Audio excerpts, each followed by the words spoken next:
Good morning, everyone. This is Royce coming back at you with another Let's Try. And I've been feeling weirdly nostalgic for salads. Not like good salads, but like those the salads you'd get at fast food restaurants. Because when I was a kid, I used to get salads. Uh, Back in 2003, I was on a huge salad kick. I used to love getting the Caesar salad from McDonald's because it was just lettuce, croutons, cheese, and dressing. So I'm going to try and find a decent salad in the modern day as well. With that said, I present with you to you, Taylor Farms apple walnut salad with chicken. Spring mix: apples, grilled white chicken meat, blue cheese, glazed walnuts, dried cranberries, with sweet onion vinaigrette. I thought it'd be a ranch for some reason. Don't know why.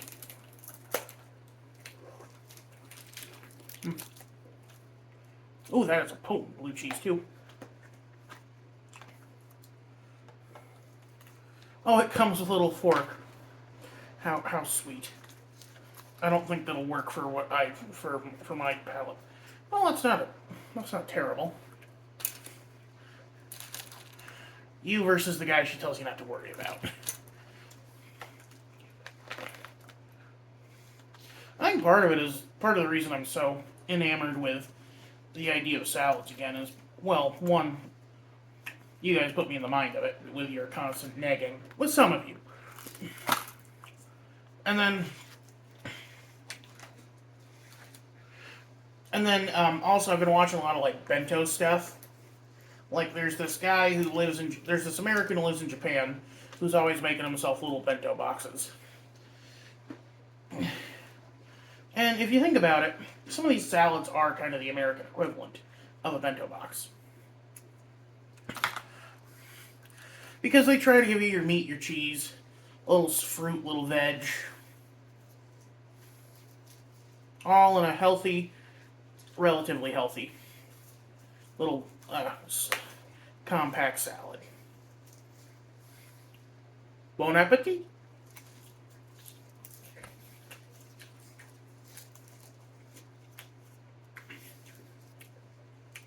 The vinaigrette is very sweet.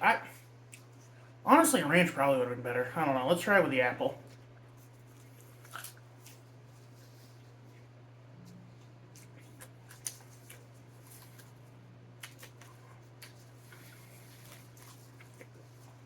It tastes pretty inoffensive with the apple, but with the ranch, it would really been that much worse.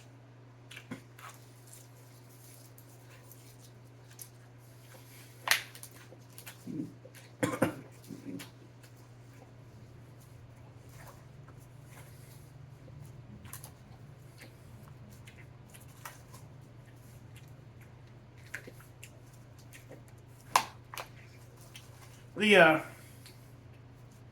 cranberries and walnuts offer a really good reprieve as well as the blue cheese, but they're getting kind of lost in all the vegetation and sauce.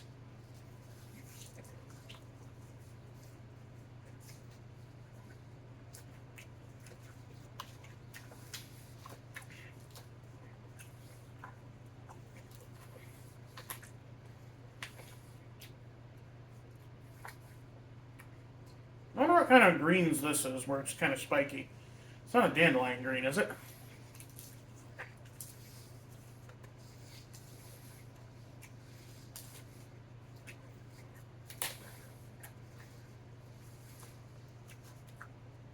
This kind of reminds me of there's an episode of The Simpsons later on where Homer takes Lisa to work, and they don't have any vegetarian options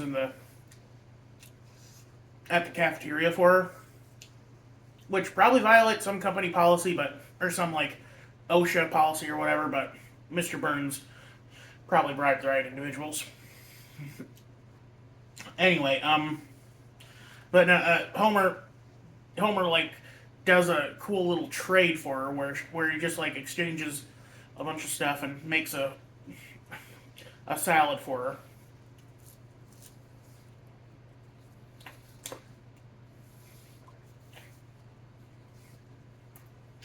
Homer could be a good person.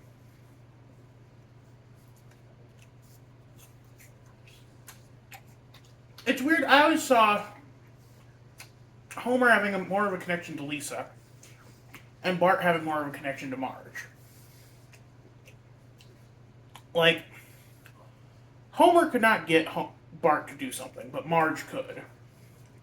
Because Bart loves his mom.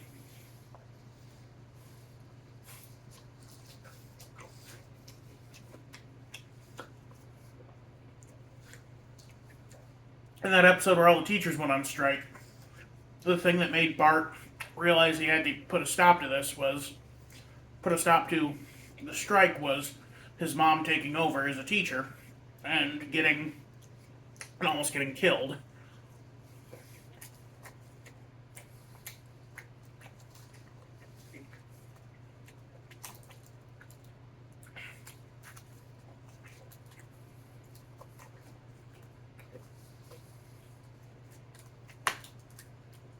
And then in a similar way, like, Lisa doesn't really have a connection to her mom the way that she does to her dad because, like, Marge is so passive. Homer does push back against her and is usually wrong for it, but there's repartee between them, and they do bond over stuff. That episode where they go to the museum together, that episode where Homer becomes smart briefly, and probably one of my favorite episodes of the series, the one where Bart goes on a road trip and Lisa and Homer have a sleepover at the power plant.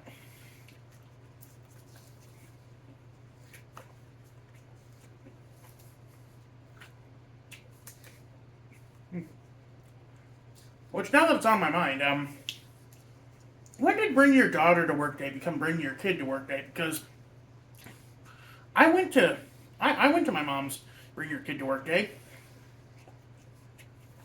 And why was it Bring Your Daughter to Work Day for a long time? I'm assuming it was like a PR thing to, like, get kids to, or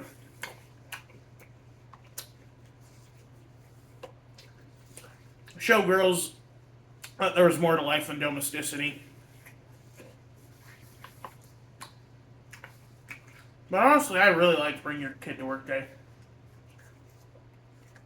Each of the kids got to go twice. I think they were intermittent years too, because, like, the first time I went with my mom to Bring Your Kid to Work Day,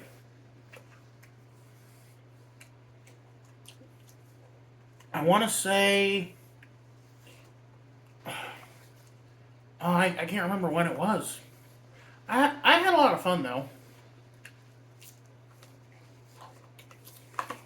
Because my mom's a computer programmer. She's like, she was one of the most intelligent people in her office.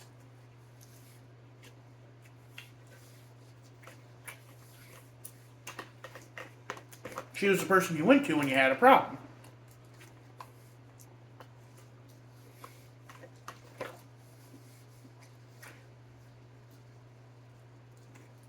Although it being ConAgra, they basically tried to turn it into a second school day because they had us studying all kinds of stuff about ConAgra's, like, different facilities and stuff. Like, oh yeah, ConAgra, we're into like, oh sure, we're known for our frozen foods, but we have so many agricultural things to necessitated by that, and we have so many different kinds of careers here.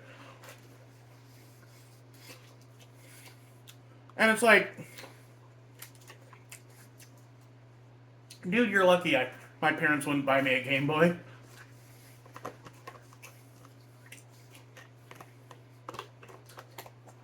Because and he's definitely lucky that cell phones weren't invented at the time. There's no way anyone was paying attention to, I didn't get out of school just to get lectured at.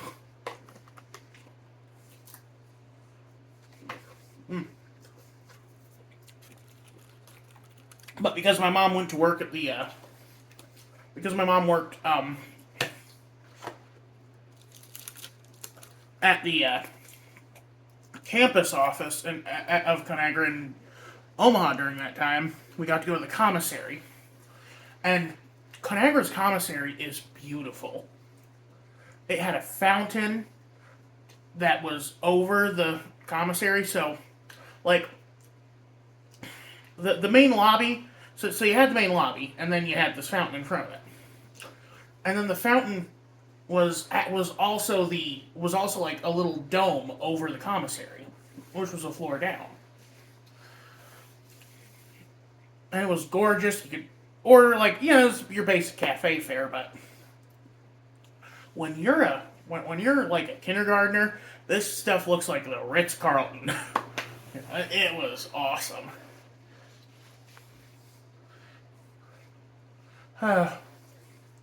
I even made a little comic while I was there because Mom had a bunch of scrap paper and I was just like doodling it.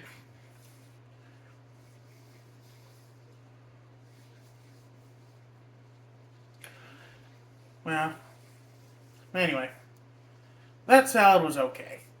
The vinaigrette was a bad choice in my opinion. Too sugary, too sweet, too sticky. Um, I would have gone with something savory to counteract all the sweetness that's already in it with the candied walnuts and the apples. Maybe a Caesar or something like that. But that's, I don't know. Your mileage may vary. Anyway, you all have a good one. This is Royce Miller. I'm out.